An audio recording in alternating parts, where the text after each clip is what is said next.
All right, we're here at my outdoor worm bin, and the last time we were in here, we had some issues with some smelly garbanzo beans that we had put in here. So what we did was gave a little bit lighter of a feeding, but today I want to talk about how much food is too much for your worm bin. But first, we're going to dig in here and see how they did with that smaller last feeding. And right away, I am seeing all kinds of worms on top. This is fantastic because right before we came in here, we dug around the sides and we harvested, which I do every time I come in here. So let's go ahead and dig in and see how it did. Now we did put quite a bit of bedding in, and I am seeing a little bit of something here. I don't know if it's just the skins or what. And I also see a little black soldier fly larvae right here, which I'm going to go ahead and take out. So this center feeding zone is really damp and wet, and I'm seeing a lot of bedding, and you can tell out here on the side, it is just lots of castings. So one of the things that we're going to do in here is we're going to get the volume up. You can see, I mean, I have a lot of room. The bin is about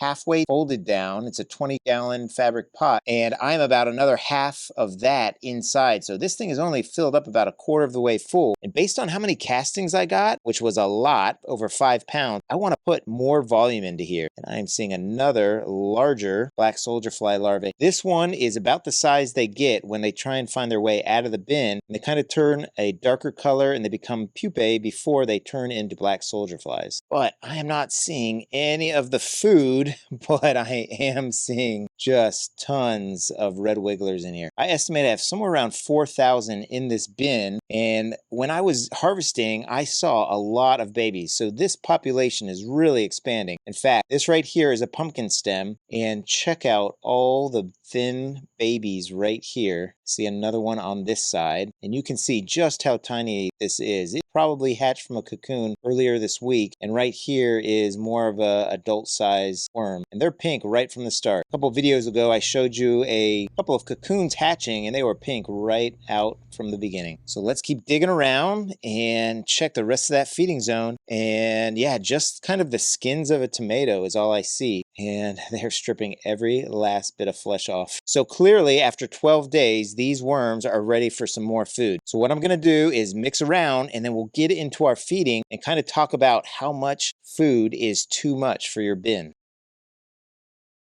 Yeah, this is incredible, okay? They have really eaten down everything that is in here except for some of the really long-term foods like this mango. But look at all these worms. I mean, just piles and piles and piles of them. So what I'm gonna do is I'm gonna really increase the volume, and I'm gonna give them a big feeding. Now with a big feeding like I'm gonna give them, I'm gonna have to check on the temperature and make sure it doesn't heat up. We are in the middle of June, and if you build a little mini hot compost pile in your worm bin in the middle of the summer, that can cause a lot of issues. So let's go ahead and kind of push stuff to the side, and let's get started by laying down our bedding first and putting some of the old food in there.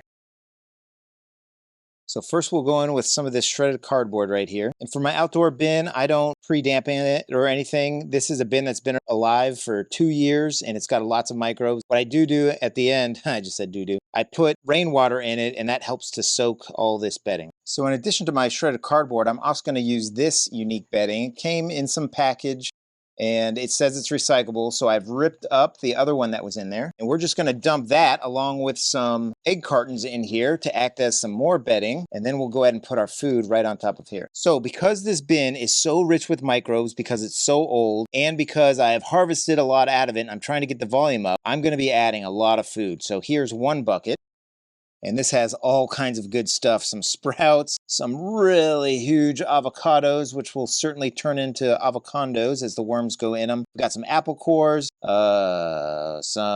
this is a malformed cucumber. We've got all kinds of good stuff, whole tomatoes, make sure the skin is pierced, some strawberries, some different colored cauliflower right here. Got some purple and yellow, so we'll put that in there. And I'm gonna fill in with some bedding, I think. So we'll just keep adding to the sides here to try and build it up as we go. And unfortunately, this is also the steps you take to build a hot compost pile. So I'm going to have to come in here and check and make sure this thing does not heat up. And then here we go with another container that's got some food in it. And I just put these containers in our freezer, and we just add the fruit scraps as we go. Here's some sage. Again, more of the same stuff, some tomatoes, some peppers, apple cores, some sage. Here is a lemon with a peel on it that, let me see if I can get it off, or sticker I mean. We'll put that in there. And we've got some spinach that went bad. Dump that bad Johnny in there like that.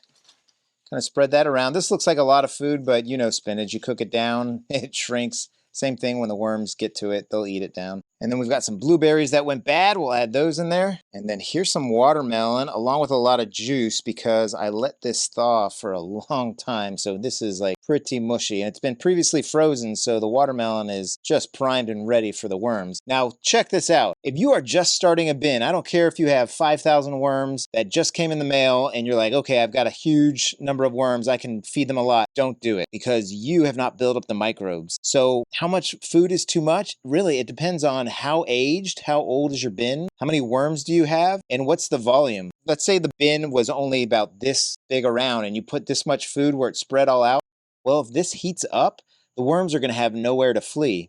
But in a bin like this, they can flee to the edges, they can flee really deep into the ground. And because this is a fabric pot that has stitching, they could actually flee out of it if they needed to. So it's important to think about the amount of food you're feeding per number of worms you have, but also how old, how aged is your bin. I really have to caution people that are just starting their bins, do not feed this much. This is way too much, no matter how many worms you have. You need to start little and work your way up. So something like this, 4,000 worms with a 2-year-old bin, this is not going to be a problem at all. So the true test of if you have fed too much is when you come back at whatever interval you usually come back at. If that's a week, 2 weeks, a month, if there is still food left, then you have fed them too much. So that is the ultimate test. Let's add a little bit more color here. The other thing to think about is time of the year. So it is summer. The worms are absolutely at their peak. They're reproducing, they're eating like crazy, so they can eat more food now than if it was the winter time and the average temperature of the bin was somewhere in the 50s. So think about that too. Next thing we're going to do is we're going to add some worm chow, and I think I'm just going to get rid of this. I've made some other worm chow out of some kids cereal that I've put in my other bins, but I'm just going to get rid of all this, and I don't have to put it right over the food. I can put it on the other places within the bin as well. Next we'll go in with some coffee, and I'm just going to put a little bit because coffee is known to heat up compost, and because I put a lot of food and a lot of bedding, I don't want that to happen here. So I'm not going to try and add more nitrogen right now. And then finally we'll go in with some eggshell grit, and this is just pulverized eggs, and the worms use it in their gizzard to make their food smaller, and I like to have it in my garden for its nutrients. So there we go. We've given them a huge feeding, and we're going to add even more bedding. And what I'm going to do is I'm going to try and bring in from the sides some of this material on top, because every time I harvest, and look, we're bringing up all kinds of worms. I'm telling you, this worm bin is dense with worms. Because what we did when we harvested was we took some worms out because they get caught in the tray that I harvest with, and I like to add them back at the top as a little time lapse for you. So if you've stayed this long, I appreciate it. Go ahead and hit like and subscribe if you haven't already, and we are going to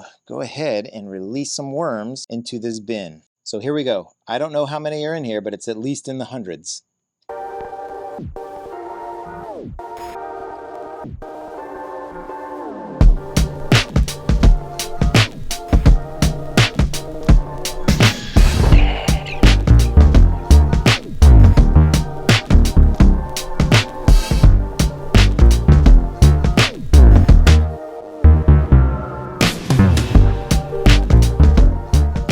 Most of them have found their way back underneath. So let's go ahead and fill in the edges here with this shredded cardboard. And the most important thing that we're going to do next, right after this, is we're going to go ahead and take probably about a gallon of rainwater, and we're going to put it right over the top here so that all this bedding can get wet. Because when we were going through here, this wasn't like an overly damp worm bin. It had really good flowy castings. So we are going to have to really up the moisture in here with all this extra new bedding. Although, wow, look at this. It looks fantastic. So what I'm going to do is I'm going to lift up the sides, and then I'm going to take this back out into my backyard, and I'm going to go ahead and wet that down. But I'm not going to go ahead and film that. What I am going to do is say, I hope you have a great day. I hope your worm bins are doing well. So happy vermicomposting, everybody. Take care now.